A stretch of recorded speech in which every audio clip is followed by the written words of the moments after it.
वक्त में ये एक आर्टिकल लिखा 2013 में, and I can give you the reference. उन्होंने कहा कि हमने जो पठान भेजे थे, ट्राइबल इन्वेजन करवाया था, वो बहुत बड़ी गलती थी और उसकी वजह से कश्मीर जो है उसका इल्हाक हो गया इंडिया के साथ। उसके बाद भी सरदार पटेल ने ऑफर की, और ये 3-4 मुसन्निफीन के मैं आपको नाम ले सकता हूं। सरदार शौकत हयात ने ये बात लिखी, फिरोज खान नून ने लिखी, चौधरी मोहम्मद अली ने लिखी, ये दोनों वजीर आजम थे। सरदार इब्राहिम जो एजेके के पहले प्रेसिडेंट, उन्होंने लिखी कि सरदार पटेल ने ऑफर की पाकिस्तान को कि आप हैदराबाद दक्कन से दस्तबरदार हो जाएं, उसको छोड़ दें, कश्मीर ले लें। लियाकत अली खान ने सरदार शौकत हयात से यह कहा कि शौकत, तुम मुझे पागल समझते हो कि मैं इतनी बड़ी रियासत जो पंजाब से भी बड़ी है, हैदराबाद दक्कन, उसको छोड़ के कश्मीर की चंद पहाड़ियां ले लूं? आप क्या कहते हैं इस बात पे, और कितने पाकिस्तानियों को पता है इन बातों का? अच्छा, ये मुझे इसका तो मुझे नहीं मालूम कि ये कितने पाकिस्तानियों को मालूम है ये बात, या नहीं मालूम। लेकिन देखें, मैंने आपको पहले भी बात ये कही थी कि ये उस वक्त की सिचुएशन और हालात के मुताबिक कोई बंदा या कोई state of head of state इस बात की पॉलिसी वो डिसीजन लेता है, ठीक है ना। अब वो उस वक्त जो हालात थे, मेरा ख्याल है कि हैदराबाद दक्कन की जो उस वक्त बात की होगी, हैदराबाद दक्कन एक बड़ी रियासत और अमीर रियासत थी, तो उन्होंने उसके मुकाबले में उसको तरजीह दी होगी। तो वो पॉलिसी अगर बाद में गलत साबित हो जाती है तो अब इसका तो फिर कुछ भी नहीं कह सकते ना हम। सर, कश्मीर पे पाकिस्तान का मौकफ क्या है कि वहां पे मुसलमानों की मेजॉरिटी है, वो पाकिस्तान से कंटिगुअस है, जुड़ा हुआ है।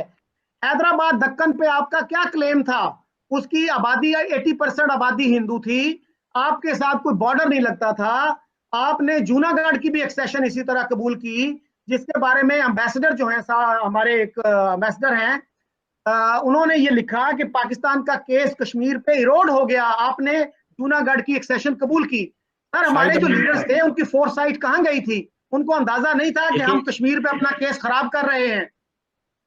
शकील साहब, मैंने आपको यही कहा ना कि अगर एक हेड ऑफ स्टेट उस वक्त के हालात के मुताबिक अगर कोई पॉलिसी बनाता है, तो ये तो बाद में अब वक्त ने फैसला किया है ना कि वो गलत साबित हुई है या सही साबित हुई है। तो अब इसके बारे में मैं क्या कमेंट कर सकता हूं? सर, उस वक्त भी लोग थे जो कह रहे थे कि ये गलत है पॉलिसी, इसको एक्सेप्ट कर लें। Sardar Shaukat Hayat is one of them, Sardar Ibrahim is another one. Sir, आप कैसे समझते हैं? अब देखिए, आपके ख्याल में ये पॉलिसी गलत थी कि सही थी? मेरा ख्याल है, क्या कहते हैं, अब मुझे उसके हालात के मुताबिक जो है ना वो देखना चाहिएगा ना कि अब कश्मीर का अगर वो समझते होंगे कश्मीर का मसला इतना लॉन्ग नहीं जाएगा, हो सकता है कि उनके ज़हन में ये बात हो कि हम कश्मीर को, हमारा मसला जल्दी हल हो जाएगा या ठीक हो जाएगा, तो हमें रियासत अगर आ जाए। सर, हैदराबाद दक्कन को उम्मीद थी कि हैदराबाद दक्कन पाकिस्तान का हिस्सा बन जाएगा? सर, आज के हालात में आज की उसमें डे में हम देखें तो हमें वो फैसला गलत नजर आता है। उस वक्त गलत नहीं था। हमारे जो लीडर्स थे, जिनके बारे में हमें दिन रात बताया जाता है कि उनकी बसीरत बड़ी आला दर्जे की थी, कायदे आजम मोहम्मद अली जिन्ना इतने बड़े कायद थे, लियाकत अली खान इतने बड़े कायद थे, मुस्लिम लीग इतनी जनाब जबरदस्त पार्टी थी, उसमें कोई बंदा ऐसा नहीं था जो उनको बता देता कि आप गलत पॉलिसी पे जा रहे हैं, हैदराबाद दक्कन आपको नहीं मिल सकता, जूनागढ़ आपको कभी नहीं मिल सकता, आप कश्मीर पे फोकस करें। आपको प्लेट में रख के कश्मीर मिल रहा था, आपने नहीं लिया। जी अच्छा, वैसे ये अरविंद साहब, क्या उस वक्त कश्मीर को ऐसे दिया जा रहा था प्लेट में रख के? हाँ जी, बिल्कुल दिया जा रहा था, सरदार पटेल ने ऑफर दी थी।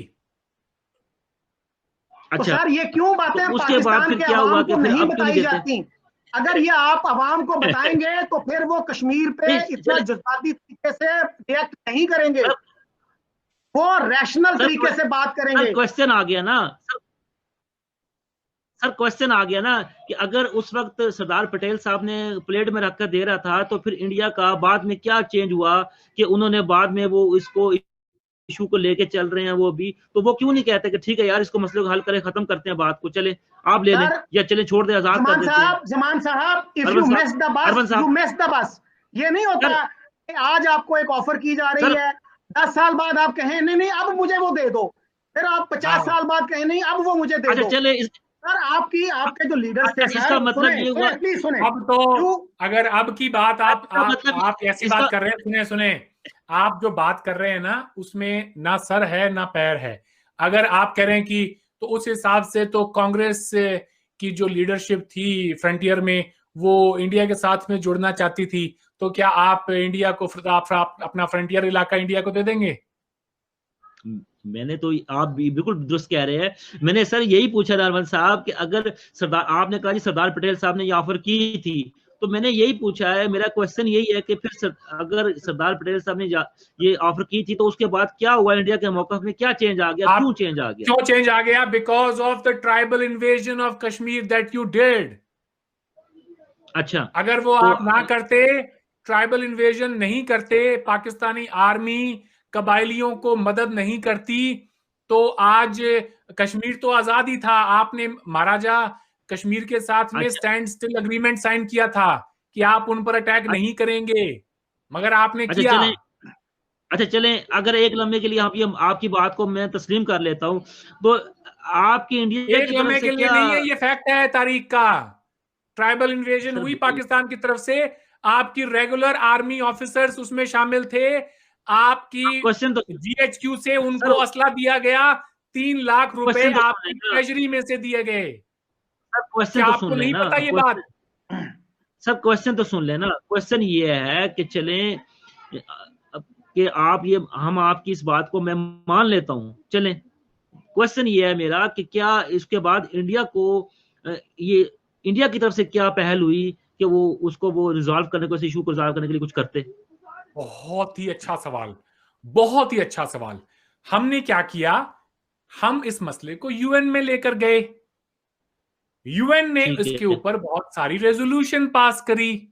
उन्हीं में से एक रेजोल्यूशन है रेजोल्यूशन 47। नाम सुना है कभी आपने? जी। क्या है उसमें, पता है आपको? जी बताएं, आप बताएं। आपको नहीं पता मतलब? आपको नहीं पता मतलब? सर मुझे नहीं पता, आप बताएं। जी प्लीज बताएं। जी, यूएन रेजोल्यूशन 47 अप्रैल 1948 में पास हुई, और उसके अंदर तजवीज दी गई कि यहां पर प्लेबिसाइट करवाई जाए। प्लेबिसाइट करवाने के लिए 3 शराइत रखी गई। पहली शराइत यह रखी गई कि पाकिस्तान को जो हिस्सा कश्मीर का आपके कब्जे में है, वहां से कंप्लीटली अपनी फौजों को हटाएं। पंजाबी और कबायली जो वहां पर आए हुए हैं, जितने भी, जो भी कश्मीर का नहीं है, उनको वहां से हटाएं।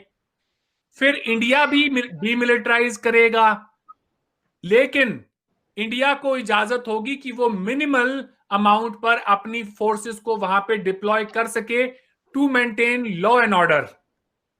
उसके बाद में India would appoint a plebiscite administrator, और फिर वहां पे प्लेबिसाइट होगी। और ये सारे के सारे स्टेप जो हैं, ये सीक्वेंशियल हैं कि पहले पाकिस्तान ने ये करना है, फिर इंडिया ये करेगा, उसके बाद में प्लेबिसाइट होगी।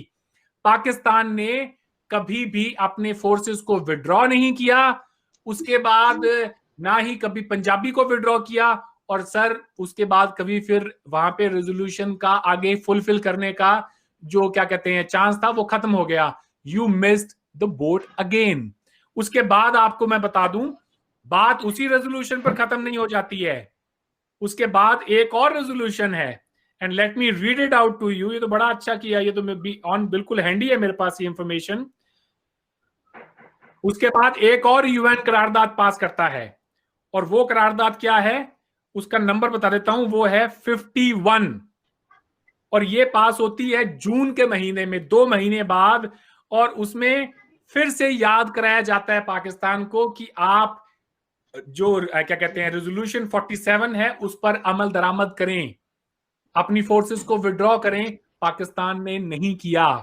You missed the boat again. अच्छा, इसमें अच्छा चले, ये तो आपका मौक़िफ़ है ना, लेकिन दूसरे आप नहीं, एक मिनट, ये गलत बात है।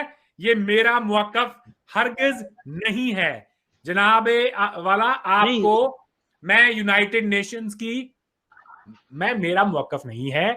खुदा ने आपको आंखें दी है, अंग्रेजी पढ़ने की सलाहियत दी है, खुदारा अपने ऊपर एक रहम करें, उसको पढ़ें। ये यूएन रेजोल्यूशन है, उनकी अपनी वेबसाइट पे है, मेहरबानी करें इसको पढ़ें।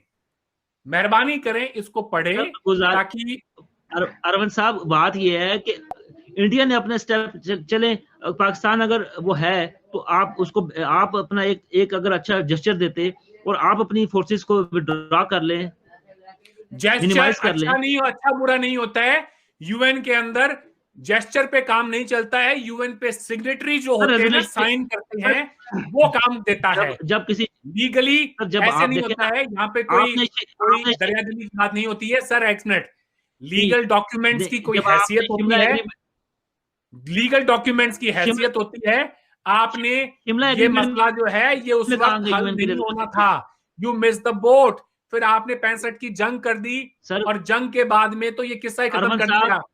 क्या आपको पता है, एक सेकंड, क्या आपको पता है यूनाइटेड नेशंस की आखिरी रेजोल्यूशन कौन सी है कश्मीर पे?